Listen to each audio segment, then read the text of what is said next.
तो phase 1 complete हो गया। अब बात कर लेते हैं फेज 2 की। फेज 2 में बेसिकली 3 तरीके के बड़े खर्चे हैं जो आपको आपके माइंड में लेके चलने हैं और आपको आपके 1 लाख रुपीस के इन्वेस्टमेंट में वो भी आपको जोड़ के ऐड करके चलना है।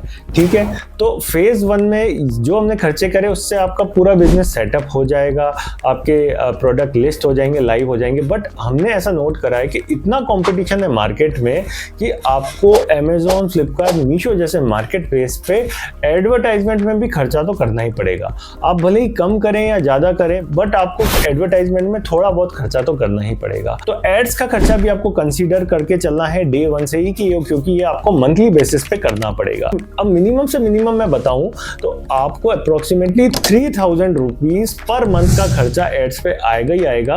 और इनसे आपको इनिशियल ऑर्डर्स आएंगे और उन्हीं ऑर्डर्स पे आप अगर अच्छी मेहनत करेंगे तो आपको उन्हीं ऑर्डर्स पे रेटिंग रिव्यूज आएंगे और फिर उससे ही आपकी धीरे धीरे ऑर्गेनिक ग्रोथ होती चली जाएगी। बट 3000 रुपए का अप्रोक्सीमेटली मिनिमम आप एक्सपेंस कंसीडर करके चलिए जो आपको खर्चा करना है। तो एड्स का खर्चा आप मान के चलिए 6 महीने का, तो 3000 को अगर हम 6 महीने से मल्टीप्लाई करेंगे तो अप्रोक्सीमेटली 18,000 रुपीज आपको सेपरेट कर देने हैं कि ये आपका खर्चा एड्स में लगेगा ही लगेगा जब आप ये e commerce business Amazon, Flipkart, Meesho जैसे मार्केट प्लेस पे रन करेंगे, क्योंकि इसी से आपकी इनिशियल सेल्स आएगी, ऑर्डर्स आएगा और एक रेगुलरिटी रहेगी आपके बिजनेस में। ऑर्डर में भी आपके एड्स हेल्प करते हैं कहीं ना कहीं। सेकंड जो एक्सपेंस है आपको फेज 2 में करना है वो है आपको रीस्टॉक करना है, रीबाय करना है। अच्छा, फेज 1 में मैंने बताया था कि आपको प्रोडक्ट की बाइंग कम करनी है, मतलब अप्रोक्सीमेटली 20,000 रुपीज ही बाय करनी है।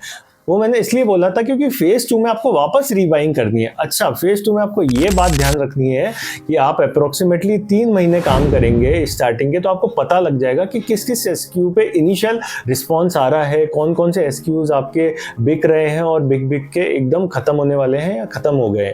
उन सभी एसक्यूज पे जिस पे इनिशियल ऑर्डर्स आए हैं उनको ही फेज 2 में आपको रीबाय करना है और आपको जिन जिन एसक्यू पे अच्छा रिस्पॉन्स मिले उनकी थोड़ी ज़्यादा क्वांटिटी रीबाय कर लीजिए। मतलब 20, 30, 50 यूनिट भी आप रीबाय कर सकते हैं, सिर्फ उन एसक्यू की जिन पे अच्छा रिस्पॉन्स आ रहा है।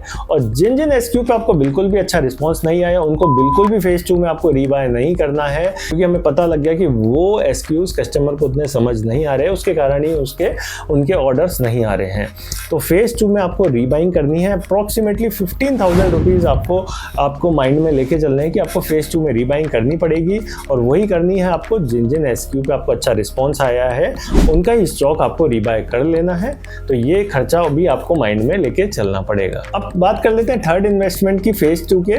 उसमें आपके अब इनिशियल ऑर्डर्स आए तो आपका पैकिंग मटेरियल भी यूज हुआ होगा, वो खत्म होने वाला होगा, तो आपको पैकिंग मटेरियल रीबाय करना पड़ेगा। जैसे टेप हो गए, पेपर्स हो गए, आपके लेबल रोल्स हो गए, जो भी ये सारे खर्चे हैं, स्टेशनरी भी आ गया उसमें, तो पैकिंग प्लस स्टेशनरी मिला के आपको फेज 2 में वापस रीबाय करना पड़ेगा। तो वो भी आपको कंसीडर करके चलना है। अप्रोक्सीमेटली पैकिंग में वापस हमारे 2,000 रुपए का खर्चा, 2,000 रुपीज आपको कंसीडर करके चलने हैं।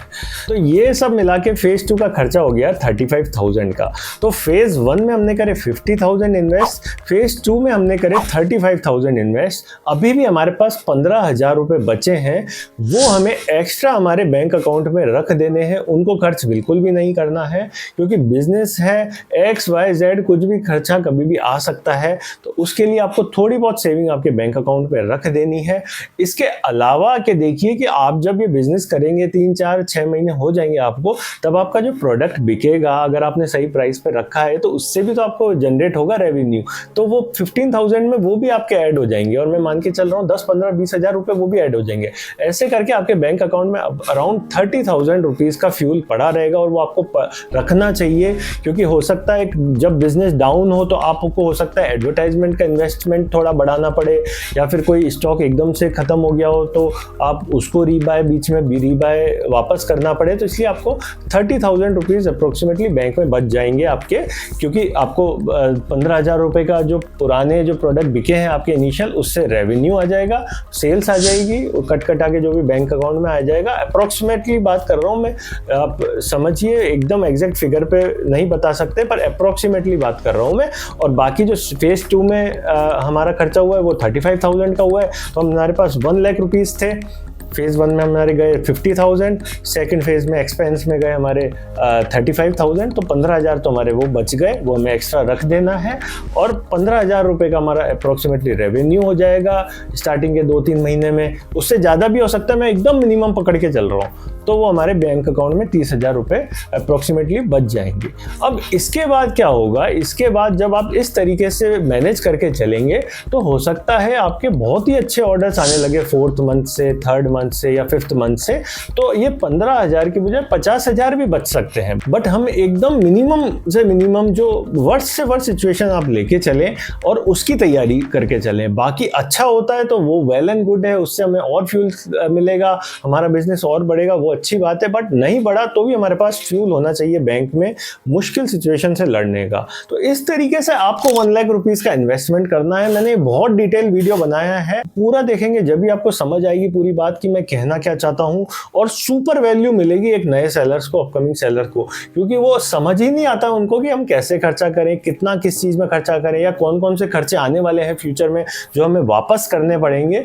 तो इस वीडियो को देख के मुझे लगता है उनको काफ़ी ज़्यादा इन्फॉर्मेशन मिल गई होगी। उसके बाद भी अगर कोई डाउट आपके मन में है तो आप कमेंट में लिख सकते हैं, मैं एक कमेंट का रिप्लाई करने की ट्राई करूंगा और मैं करता भी हूँ।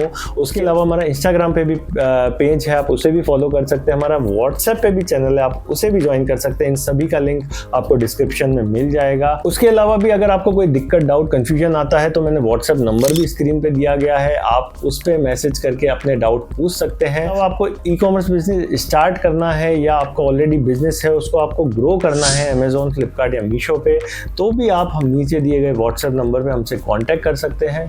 हम बेस्ट वे में आपकी हेल्प करने की कोशिश करेंगे क्योंकि हमें इस फील्ड में 8 इयर्स का एक्सपीरियंस है।